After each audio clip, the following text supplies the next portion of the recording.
dia tuh bilang kalau nggak ada orang yang 100% introvert, nggak ada orang yang 100% extrovert, nggak ada. Orang yang kayak gitu tuh berarti ya gila gitu. Dia bilang kayak gitu. Hi everyone, selamat datang ke podcast Beruang episode 3. Selamat datang dulu semua. Mana 2000 orang di Jakarta Selatan ini yang bertonton hari ini dan juga kerabat bertugas hari ini.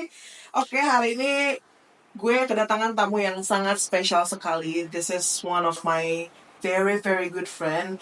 She's amazing, very graceful.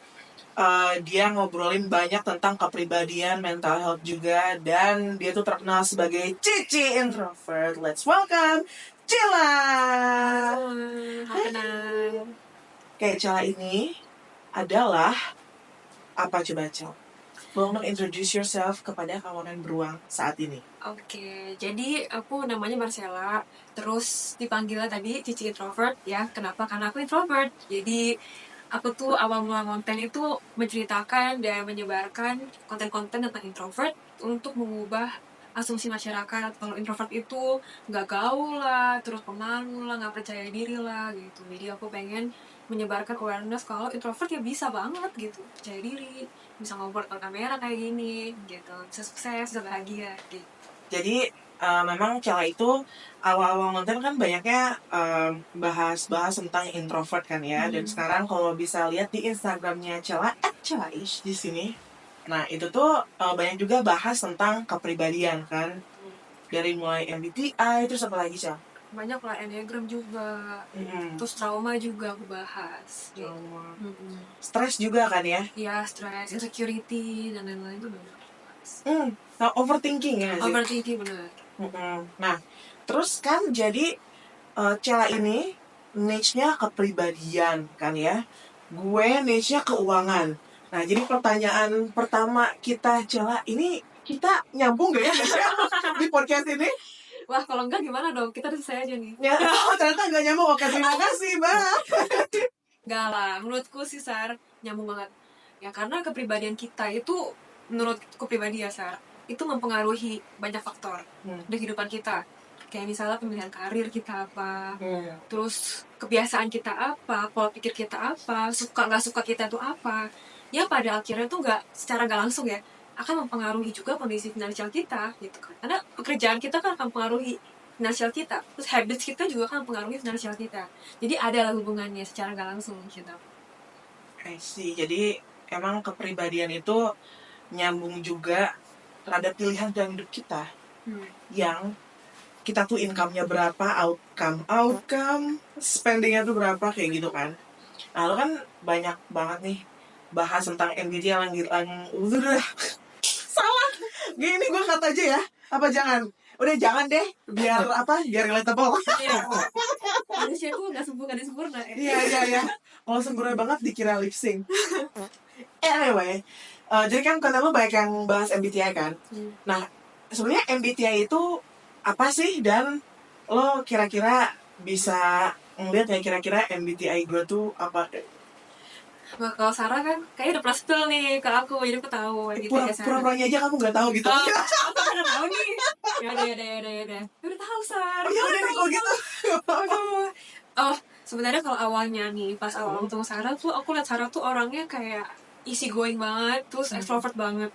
Ya, terus kayak apa ya, jiwanya itu muda banget gitu, kayak fun. Nah, awalnya tuh aku pikir Sarah itu ESFP, aku awalnya pikir. Karena kalau ESFP itu, kalau di MBTI itu kayak orang yang fun, terus orangnya itu easy going banget. Kayak tipe orang yang ngajak temen-temen nongkrong gitu loh, party gitu kan, minggu-minggu sana kesini, terus disukain sama orang banyak gitu loh Sar, gitu. Jadi aku pikir kayak Sarah tuh tipe orang kayak gitu tuh, mirip-mirip kayak gitu awalnya. Vibe-nya. Ujung-ujungnya. Nah, ujung-ujungnya nyata Sarah itu ambisius gitu, kayak mimpinya, goalnya itu besar, terus juga berdedikasi banget sama mimpinya, kayak suka belajar banyak hal gitu, terus pikiran jauh ke depan. Jadi aku pikir ternyata Sarah orangnya itu gitu ya, maksudnya keren banget gitu, berpikirnya itu berjangka panjang, punya ambisi yang besar untuk bisa mencukupi keluarga juga, untuk punya hubungannya baik sama anak, sama keluarga. Jadi menurutku keren sih caranya. Asik. Tebak apa dong berarti aku pribadi? Tadi SFP kan awalnya. Sekarang apa? Udah coba Sarah spill deh, apa yang sebenarnya nih? Aku kalau di Myers-Briggs itu, Yeah, whatever that is, ENTJA. ENTJ. Nah, gue tuh tahu gitu ENTJA yang gambarnya tuh ibu-ibu profesor Iya, itu yang galak gitu kan. Commander gitu ya. Nah, iya benar Commander. Nah, gue tahu, gue kan baca ya Commander itu. Cuman gue tuh gak ngerti MBTI itu tuh apaan sih gitu. Oke. Jadi secara simpel aja sih ya, Sar. Ya, MBTI itu adalah salah satu teori kepribadian, pembagian kepribadian manusia. Nah, ada banyak tuh teori kepribadian yang membagi sifat-sifat manusia ya gitu ya. Tapi salah satu yang terkenal itu MBTI yang diciptakan sama Isabel Briggs Myers. Terus ternyata terkenal mungkin karena lucu aja gambar-gambarnya. Terus kayak unik-unik gitu ya perbagiannya. Nah, jadinya banyak dipakai nih sekarang sama orang-orang untuk kayak self improvement. Ada juga perusahaan yang pakai MBTI untuk recruitment gitu-gitu ya. Benar-benar. Tuh, nah sebenarnya tuh teori MBTI itu dasarnya itu dari teori yang dibuat oleh Carl Jung. Nah dia tuh seorang, kalau yang kuliah psikologi mungkin tahu nih Carl Jung. Nah dia tuh seorang psikolog, psikiater asal Swiss gitu. Dia membuat teori-teori yang akhirnya menjadi teori dasar dari MBTI. Itu spot on gak sih untuk kayak misalkan kalau gue ENTJA gitu, itu tuh berarti bener gak sih? Apa seberapa akurat apakah itu meng-capture kepribadian seorang? Nah, kalau untuk akurasinya, sebenarnya itu MBTI itu nggak dipakai di jurnal-jurnal ilmiah gitu sama kayak psikiater atau sama ya ilmuwan-ilmuwan. Kebanyakan tuh pakai Big Five. Nah, Big Five itu tahu bang Sarah? Pernah dengar belum? Big Five Ocean belum ya? Nanti aku spill dikit-dikit ya. Spill dikit-dikit. Nah, jadi kalau MBTI itu lebih kalau aku pribadi ya, saranku untuk teman-teman juga itu dipakai untuk self improvement aja. Misalnya relatable nih, kayak oh iya kayak aku kayak gini. Nah, tapi kita juga analisa apakah deskripsi itu benar atau enggak. Terus apakah ini ngebantu nggak sih informasinya buat aku? Karena kalau nggak ngebantu ya buat apa juga gitu. Jadi lebih untuk self improvement, pengembangan diri, kita bisa memperbaiki kekurangan kita, terus bisa memanfaatkan our strength juga. Jadi untuk self improvement aja sih Mbak. I see. Berarti itu tuh si Mas Carl Jung ya. Mas Carl Jung itu. Gue pikir dia namanya kayak Chinese Mongolia gitu, ternyata orang Swiss ternyata. Dia yang mendasari ilmu-ilmu MBTI gitu ya. Tapi kayaknya itu lebih bagus untuk ini aja. Nah, tadi kan lu udah bilang, udah nebak gitu ya gue apa gitu. Aku mau tebak Cela. Oh, coba apa? Introvert ya? Introvert, karena lo come out. Dia lagi cuci introvert, kayak kalau cuci introvert. Extrovert kan nggak branding. Nggak ada extrovert ya? Iya. Introvert, INSP. Nggak ada. Nggak pernah ketahuan nih kenal yang MBTI. Nggak tahu nih. Apa dong berarti Cela? Nah kalau Sarah kan ENTJ, kalau aku tuh INTJ, jadi aku I. Nah kita cuma beda, kalau di MBTI itu cuma beda satu huruf doang. Aku I, Sarah E. Belakangnya A apa-apa? Waduh, kalau itu aku lupa, kayaknya A juga sih. Oh, nah iya Cel, nih gue tuh ya pas awal-awal ketemu lu kan, lu tadi udah first impression gue kan? Ini gue first impression lo. Iya boleh. Kan kita kan kenalnya via online dulu kan, baru setelah beberapa bulan kita ketemu in person. Nah, of course nama dia di Instagram udah Cici introvert. Jadi gue memang membayangkan orang introvert gitu ya. Tapi memang pas kita ada kelas bareng. Di kelas itu dia gue pikir introvert itu kayak diem banget ya. Tapi enggak kok, dia kalau ada pertanyaan bertanya gitu. Jadi oke. Tapi gue pikir orang introvert ya kalau bingung ya nanya juga kali gitu kan. Gue nggak tahu, gue nggak belajar kepribadian. Jadi terus habis itu kita ketemu in person, gue kenal cara lebih lanjut.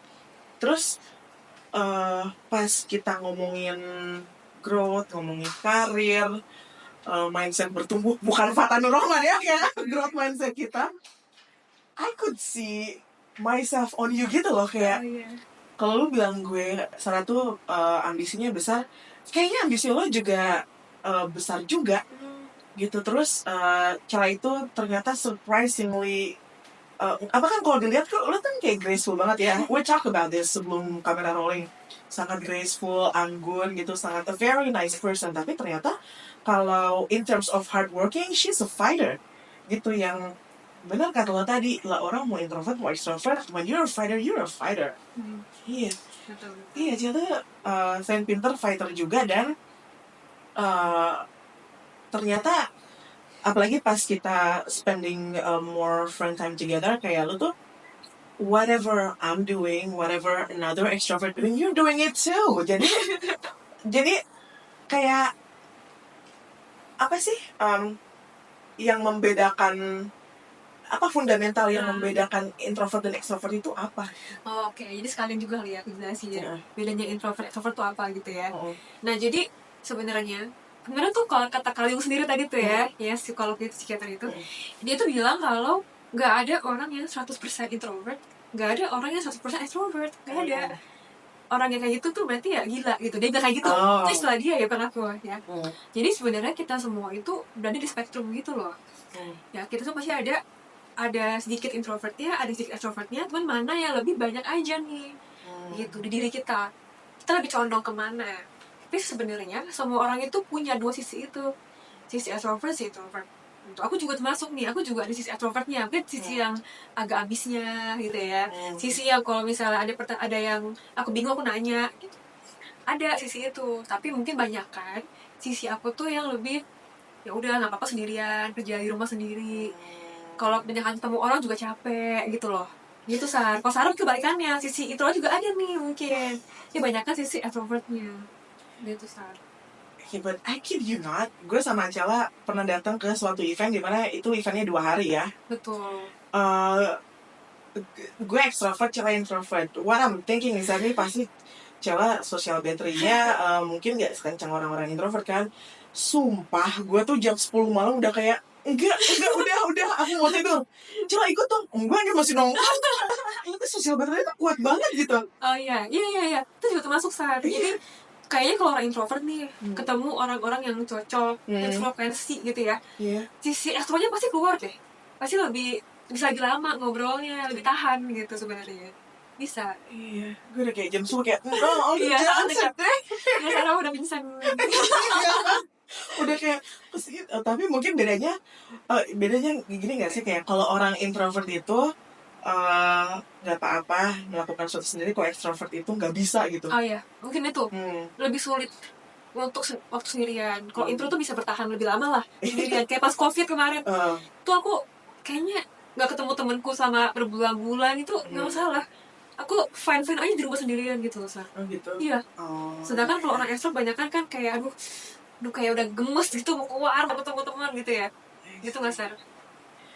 Iya kali ya. Gitu. Nah tapi by the way, ini harusnya kan, by the way guys, gue tuh udah nyiapin satu pertanyaan ya. Pokoknya yang kepribadian yang nyambung sama uang-uangnya ternyata seru ya ngomongin begini. Ayo dong. Jangan dulu di next. Ini kita ada flip chart, by the way, nanti gue tunjukin ya. Ada flip chart. Dulu ada pertanyaan nih.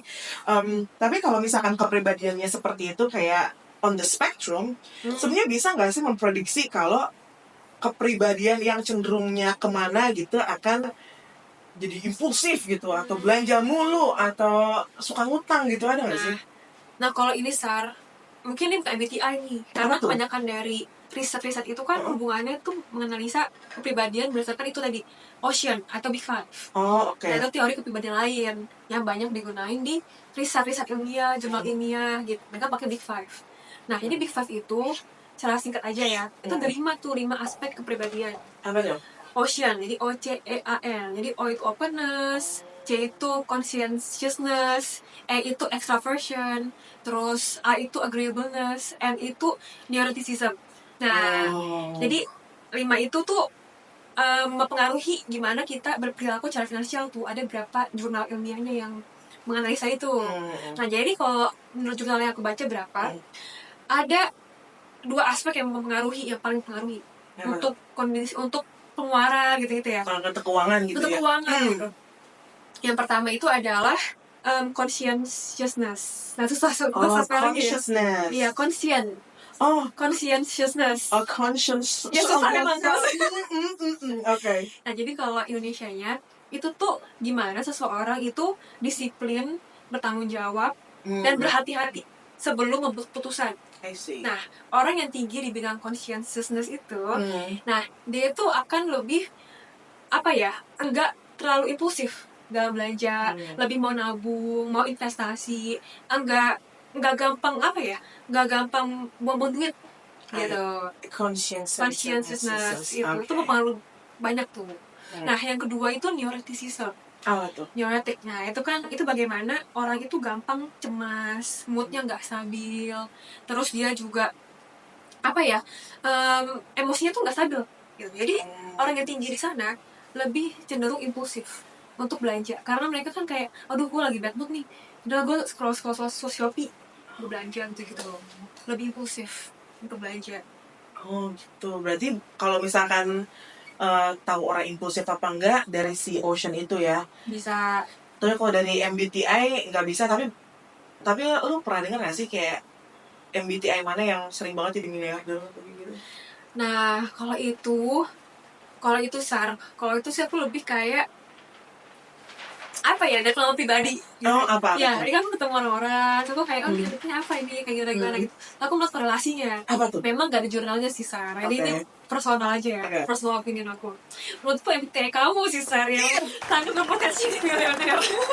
Tepuk tangan dulu dong, diaminin dong. Amin. Mama belum bisa lupa tuh expectation ya. Iya loh. Aduh, banyak banget, Sar, ENTJ yang aku temuin juga in real life. Itu orang-orang yang berambisius tinggi, mimpinya tuh besar dibandingkan orang normal ya, Sar, gitu. Jadi karena ambisinya tinggi, disiplin juga, punya tanggung jawab yang besar juga, jadi tuh semua itu kan berkontribusi terhadap orang tuh jadi berpotensi untuk jadi miliuner, punya bisnis yang besar, punya tim yang besar gitu. Spill dong, siapa gitu in real life yang pernah kamu itu? Waduh, ada teman-teman sekolahku, teman kuliah juga ada kayak gitu.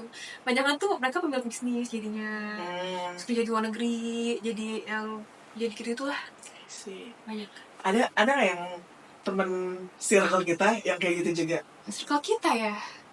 Rama? Circle kita Rama enggak? Rama NFJ kata dia. Oh, NFJ. Berarti nggak ada di circle kita ya? Nggak ada. Sarah sih yang paling ini banyak kan. Duh, amin ya. Amin ya. Allah, amin. Itu kata-kata baik diaminin aja. Amin. Cel, ada penelitian dari Denmark yang bilang katanya kalau orang ekstrovert itu punya pendapatan lebih tinggi dibandingkan sama yang introvert. Lo setuju nggak? Dan kenapa sih bisa sampai ada kayak begitu? Nah, jadi aku juga sempat buat buku, Sar. Nulis buku aku tentang introvert. Ya kan, tahun lalu terbitnya tuh, Sar. Kalau mau dapetin buku itu kemana? Ya boleh ke Shopee atau Gramedia ya. Oh ya? Kalian banget. Atau nggak boleh gini-gini aja, Cel.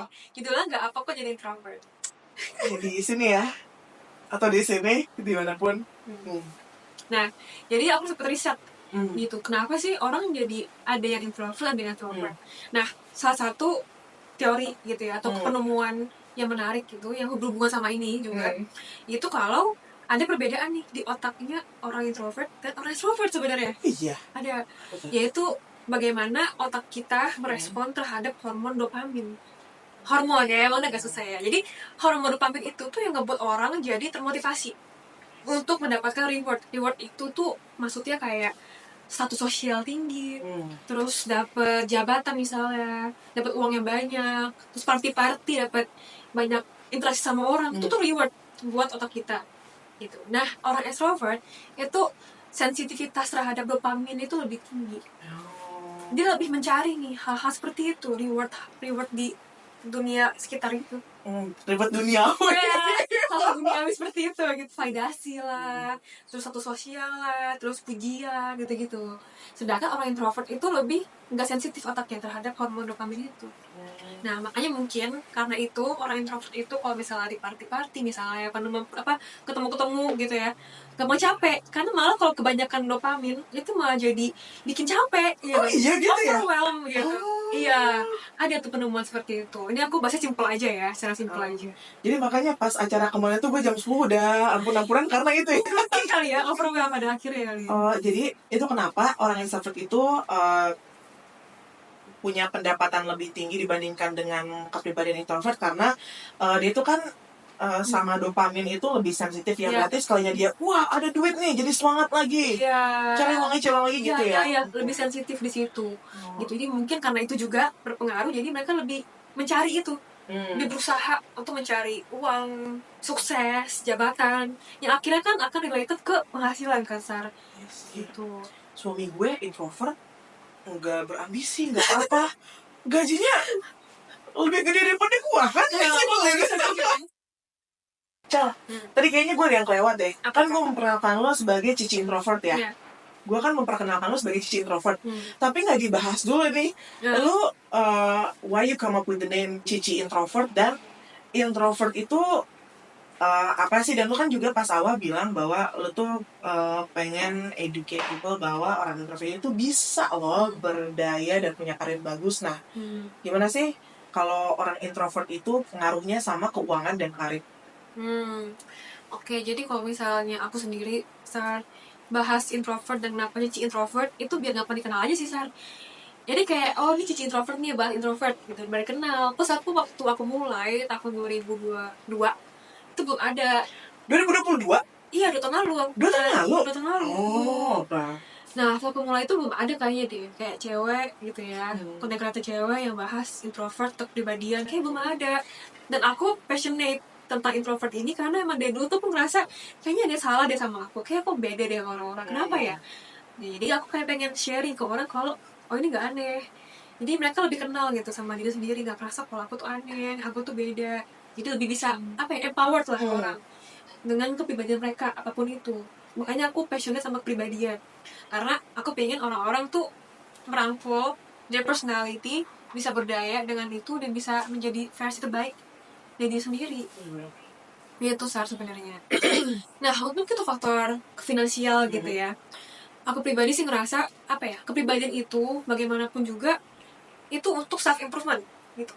Jadi apapun kepribadian kita, mungkin ada orang lebih impulsif, ada orang yang lebih boros, ada orang yang lebih condong untuk saving gitu ya. Ada tuh preferensi itu, ada kecondongan itu di orang-orang based on their personality. Tapi jangan sampai itu membatasi mereka gitu, kayak oh emang gue tuh impulsif, orang nggak bisa menabung, itu kan jadinya fixed mindset ya, orang nggak bisa berkembang kan dengan cara seperti itu. Jadi lebih baik itu kepribadian atau pengetahuan tentang kepribadian itu digunakan untuk kita jadi tahu, oh gue kurangnya di sini nih, gue impulsif nih gitu, gue nggak bisa nabung nih, atau gue tuh terlalu kemudian nih. Nah, digunakanlah that information untuk jadi dia tahu, oh berarti gue harus belajar nih dari nambah beruang misalnya kan, untuk budgeting misalnya, belajar skill untuk nambah ilmu baru biar bisa dapat penghasilan lebih tinggi ya kan. Jadi mereka bisa grow gitu dengan their personality gitu sih. I see. Tapi kalau lo sendiri sebagai content creator, in the extrovert dominated industry atau di karir lo yang lain, apa sih tantangan terbesarnya gitu dalam berkarir and making money? Malah menurutku sih content creator itu pekerjaan yang sangat cocok sih untuk introvert. Iya, karena kan kita ngomong depan kamera, nggak terlalu butuh banyak interaksi sama orang kan.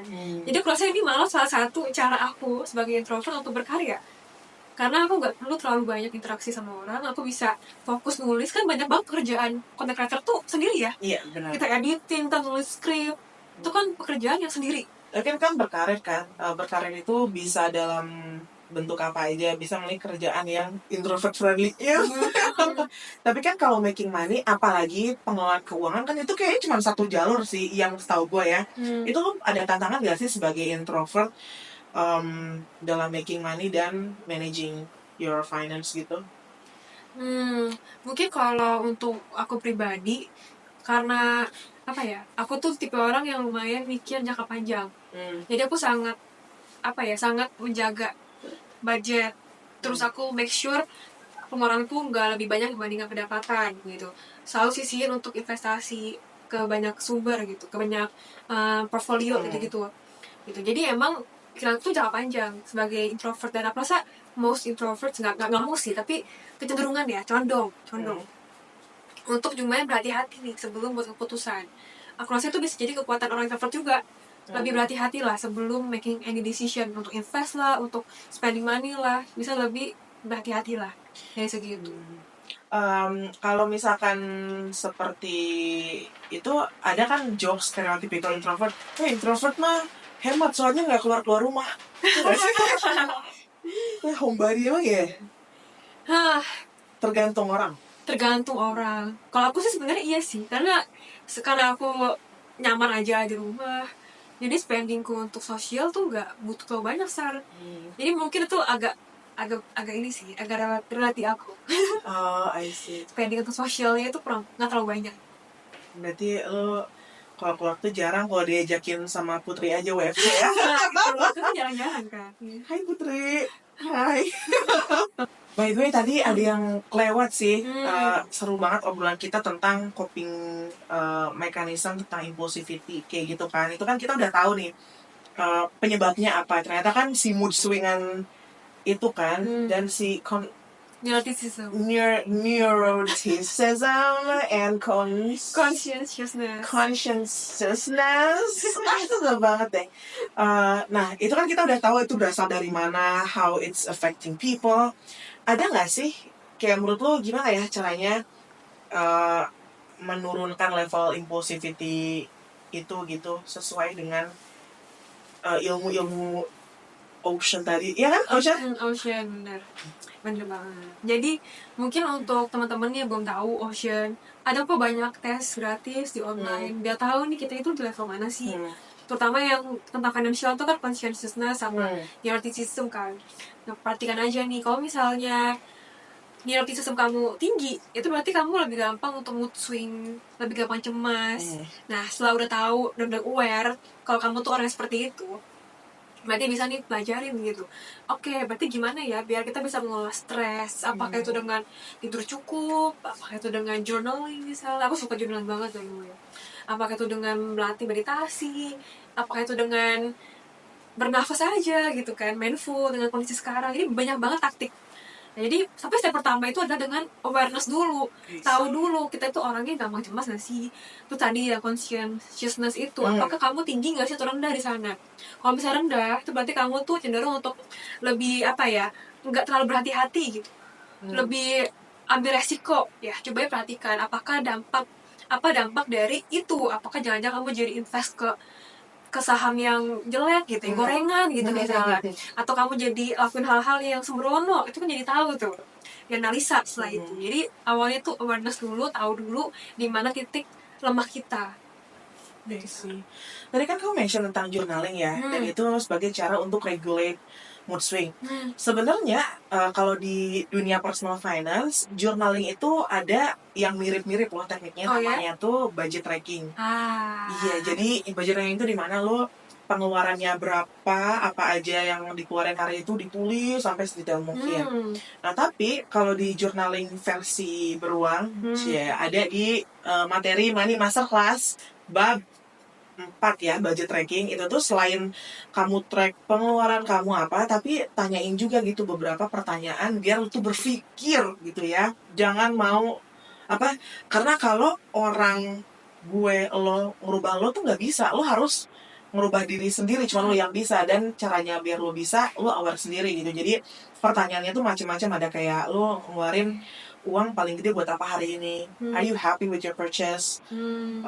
Pengeluaran lo hari ini dan kemarin lo lebih happy yang mana? Kayak gitu kan. Dari situ itu juga bisa kayak financial journaling yang selain lo bisa membantu regulate mood swing, tapi juga lo bisa lebih paham dosa-dosa finansial lo, apa yang sudah lo lakukan, dan lo tuh jadi aware sendiri kayak, wah, gue nggak happy sama barang termahal yang gue beli hari ini. Berarti gue nggak akan ulang lagi kayak gitu. Jadi kesadaran diri sendiri tuh akan muncul gitu sih, Cal. Aku juga kan itu ikut programnya Sarah juga. Aku beli sendiri dengan aku sendiri ya, tidak dipaksa-paksa teman-teman. Tapi aku pakai akhirnya. Iya, budgetingnya itu aku pakai tuh, file Excelnya aku pakai. Sangat membantu teman-teman. Pasti mau dia. Iya tahu, Cela ikutan Money Masterclass. Iya, bagus banget. Terima kasih, Cel. Chan, gue kan kemarin baca-baca ya, Journal of Occupational and Organizational Psychology. Katanya tuh orang yang mengalami financial insecurity itu lebih sering sakit secara fisik, itu pilek, batuk, masuk angin, segala macam. Nah, kalau lu sendiri familiar nggak sih dengan financial insecurity? Terus gimana ya biar kita bisa terhindar gitu dari financial insecurity? Jadi jujur, sebenarnya aku juga baru tahu sama term ini tuh dari ini pertanyaannya ini saat nyata insecurity itu ada banyak ya, karena kan selama ini kita taunya insecurity itu kayak minder, nggak pede ngomong depan umum misalnya. Nyata ada dari financial insecurity. Nah, terus aku jadi reflect ke hidupku sendiri saat nyata ada juga ya financial insecurity yang aku alamin dan juga aku amatin di orang-orang di sekitar aku juga. Ya kayak misalnya merasa kayak kurang pendapatannya atau merasa ntar nggak bisa hidup jangka panjang, kayaknya masa depan gue ntar gimana ya finansialnya gitu-gitu loh. Apalagi kalau aku perhatiin temen-temenku atau kenalanku yang sandwich generation itu juga susah hidupin orang tuanya, hidupin anaknya, keluarganya. Nyata dampak dari finansial itu bisa besar gitu loh ke mental health kita ngerasa insecure di kondisi finansial kita gitu. Itu juga aku baru nemu tuh Sar. Jadi itu interesting banget. I see. Nah, kayaknya gue juga financial insecurity deh. Kayak karena kan I came from a family yang kondisi keuangannya tuh sering banget muncul ketidakstabilan kayak gitu kan. Jadi gue tuh kayak deg-degan like whether we're gonna make it this month or not kayak gitu kan. Jadi deg-degan sehingga itu jadi setelan pabriknya gue gitu, Cel. Jadi insecure mulu, padahal kan dari segi karir segala macam, kalau pada saat ini dibilang stabil-ish, ya lumayan stabil lah, tapi gue tetap kayak insecurity kayak gitu. Kayak gitu. Jadi kalau makanya ini gue tanyain ke Cela karena gue pun sebagai your online manager, gue gimana ya biar meriset setelan pabrik biar gak insecure terus terhadap keuangan gitu. Padahal if you see deeper, we should be grateful of what we have. Tapi insecure mulu. Mungkin kalau dari saran aku ya, sama untuk insecurity gitu-gitu adalah kita tuh kadang insecure tuh karena kita kan sebenarnya punya ketakutan. We have that fear, takut apa? Kalau financial tuh mungkin takut. Pada akhirnya kita takut nanti kedepannya nggak bisa membiayai anak gue sekolah misalnya. Jadi kita spesifikin tuh takutnya tuh di mana sih sebenarnya tuh Sar, gitu. Pas kita spesifikin takutnya tuh di mana, bukan cuma takut masa depan, takut nanti bangkrut, takut nanti itu kan terlalu general ya Sar. Kalau kita spesifikin takutnya di mana, terus kita bisa analisa ini tuh make sense nggak sih ketakutannya. Nah, pelan-pelan tuh kita analisa satu-satu tuh ketakutannya semuanya, to do list di kertas journaling. Memang menakutkan ya Sar. Tapi semakin kita spesifikin, kita menghadapi ketakutan itu, kita analisa secara logikal, kebanyakan dari our fear itu sebenarnya tuh irrasional. Sebenarnya tuh kayak loh kenapa gue takut kayak gini ya, sebenarnya itu cuma dikarang-karang sama otak sendiri, our own mind gitu. Gitu loh Sar. Jadi ditulis, dispesifikin, dianalisa setelah itu. Make sense gak sih? Ada perbedaan gak sih dari tipe-tipe kepribadian itu, kayak dari MBTI deh, dalam mengelola risiko keuangan gitu, yang berhubungan dengan keuangan? Jadi sebenarnya kalau MBTI itu dia tuh benar lebih kebahas preferensi seseorang dalam pola pikirnya, dalam dia mengelola informasi dari luar.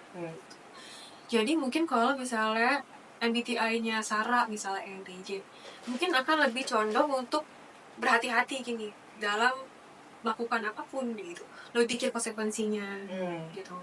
Sedangkan kan J itu lumayan pengaruh nih dalam segi itu. J atau P kan ENTJ. J tuh singkatannya apa sih? Itu judging. Oh, judging. Oh. Jadi secara general aja sih ini ya. Secara stereotype gitu ya. J itu biasanya lebih berhati-hati, lebih mikir jangka panjang, lebih teratur, disiplin dalam membuat keputusan.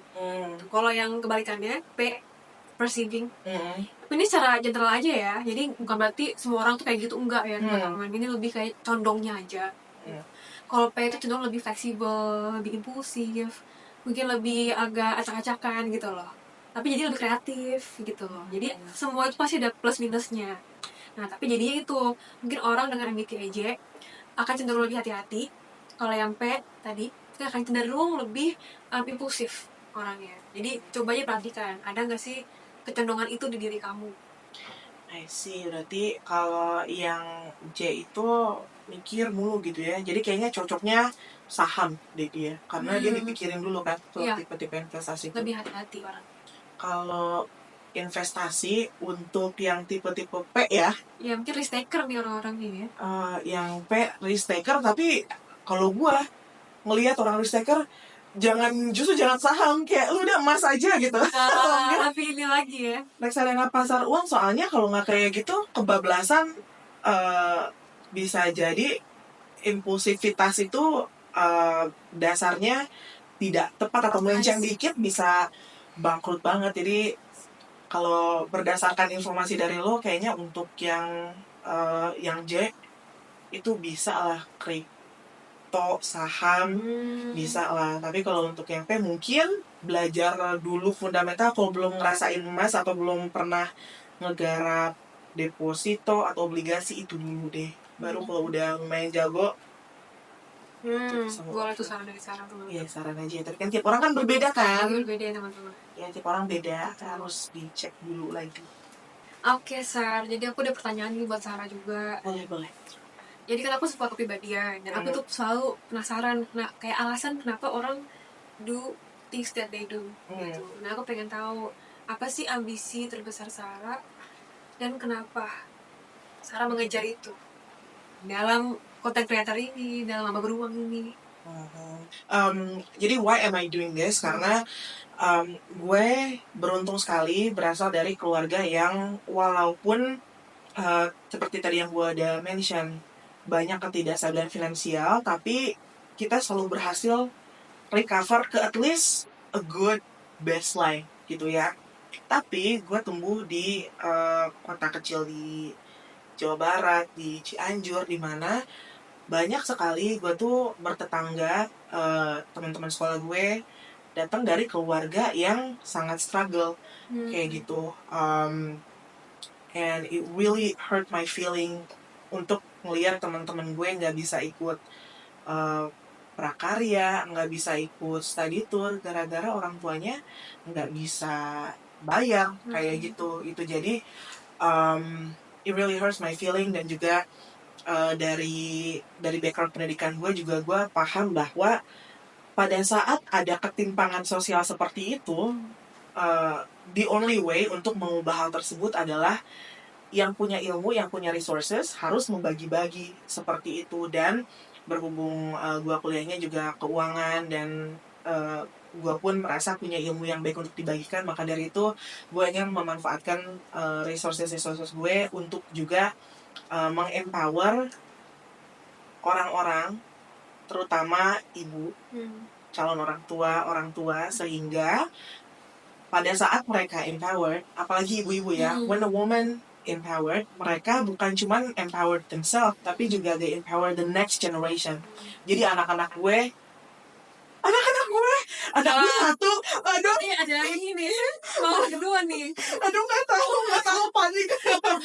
Jadi anak gue pada saat tumbuh, gue pengen dia tuh tumbuh dikelilingi dengan teman-teman yang baik juga, yang orang tuanya bisa menyekolahkan mereka dengan baik seperti itu. Makanya dengan literasi keuangan seperti ini, dan untuk kawan dan beruang yang nonton, terutama ibu-ibu dan orang tua, bisa terempower finansialnya sehingga bisa memberikan kehidupan, terutama pendidikan yang baik untuk anak-anaknya, biar masa depan anak-anak kita semua jadi lebih baik. Kita bisa build Indonesia to be a better generation.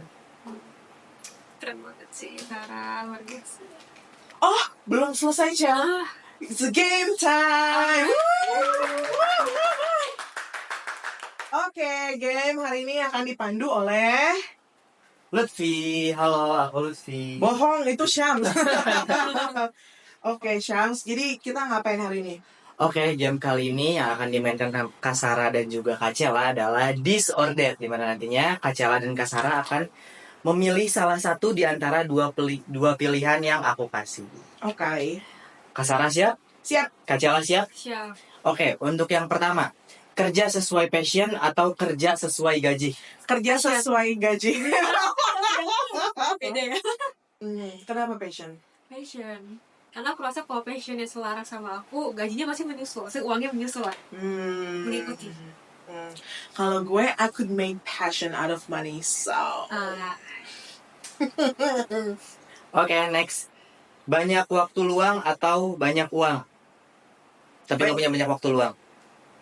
Banyak uang. Banyak uang. Yeah. Ya, Because you can make time. ya sih. I think so. Oke, next. Diskon atau gratis ongkir? Aduh, susah ya. Gratis ongkir. Waduh, susah nih. Tapi it's ongkir sih kayaknya. Iya, it's ongkir. Kenapa?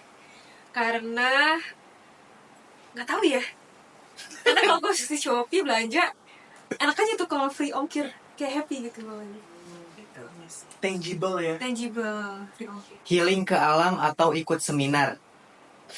Aduh, Seminar. seminar sih. Seminar. Seminar. Karena gue lagi, karena si alam tuh dia ngutang ke gue, jadi Siapa tuh siapa? kan healing ke alam kan. Oh, Iya, iya. si alam lagi ngutang ke gue, jadi awkward. Baru ngerti. Agak nguap ya. Kaya tapi banyak pikiran atau miskin tapi happy banget? Waduh. Kaya tapi banyak pikiran sih. Setuju.